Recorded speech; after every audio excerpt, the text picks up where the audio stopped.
Les amis, bonjour. Je vous retrouve également dans la continuité de la série de vidéos que nous avions prévues pour vous sur la comparaison des fonctions qui impliquent le symbole intégral. J'ai préparé pour vous dans cette activité la même fonction f de x que nous avions vue à l'activité précédente avec ses caractéristiques bien définies.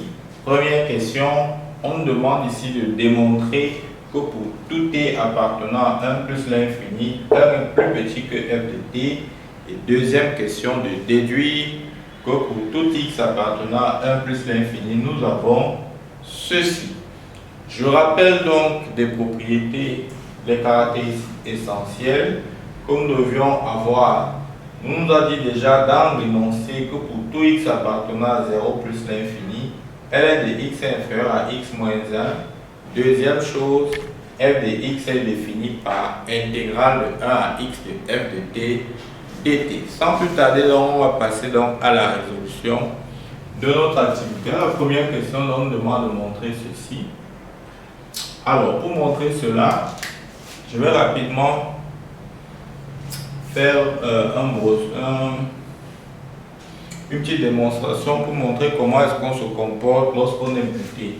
Si je m'attarde sur le fait que ln de t est plus petit que t moins 1, alors cela va m'entraîner à dire que t moins ln de t sera supérieur à 1. D'accord?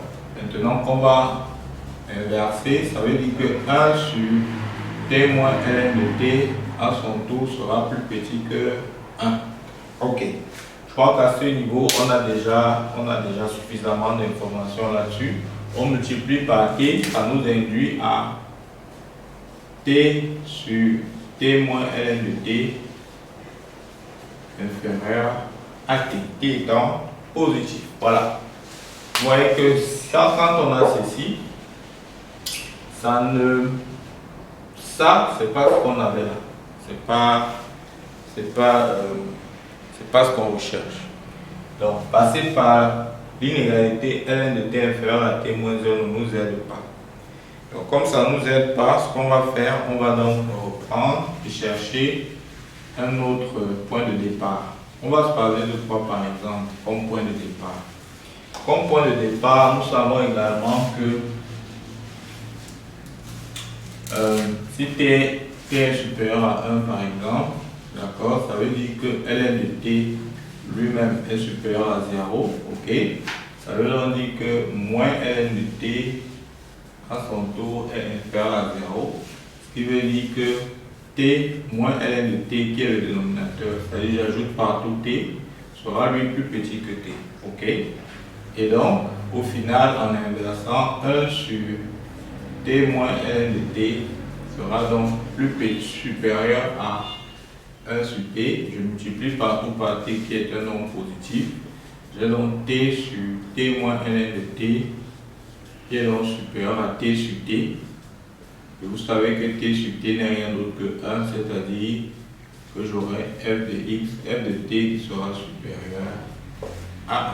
Je crois être arrivé au résultat recherché.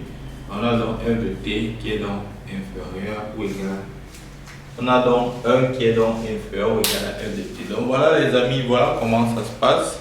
Quand une méthode ne marche pas, vous effacez et vous cherchez à prendre une autre, surtout à exploiter les définitions qui sont devant vous pour pouvoir arriver à la solution recherchée. Voilà comment ça se passe. Dès que l'un ne marche pas, vous essayez une autre. Aussi simple. Et si ça ne marche pas, vous cognez à chaque fois, vous faites à chaque fois, vous réfléchissez, vous allez tomber sur la démarche qui va vous amener au résultat. C'est comme ça que ça se passe. Ok, maintenant c'est dit.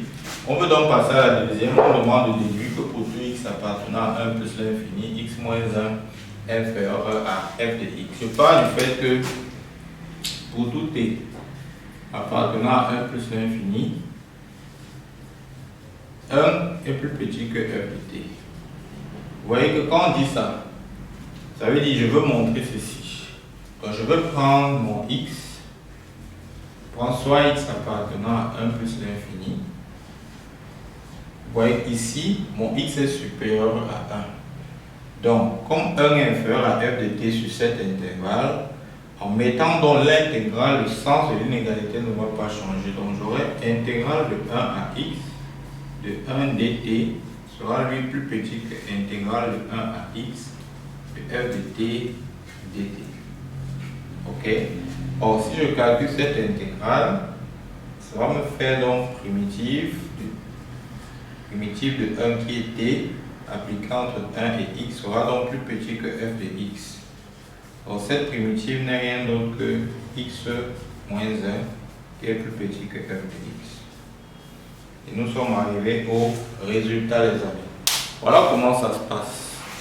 J'espère encore qu'ici vous avez vu les subtilités auxquelles vous pouvez être exposé et comment vous comporter à chaque fois pour ne pas rater. J'insiste là-dessus. L'intégrale trouvée veut dire qu'on maîtrise l'ensemble des subtilités auxquelles on peut être exposé. Donc, je vous invite chaque fois à faire une relecture de cette vidéo de façon récurrente afin de pouvoir comprendre quels sont les pièges auxquels je tombais et que par cette vidéo, je ne pourrai plus tomber dorénavant. Merci pour votre attention. Restez connectés parce qu'on a une troisième vidéo tout aussi intéressante comme les deux premières à vous présenter. À tout de suite.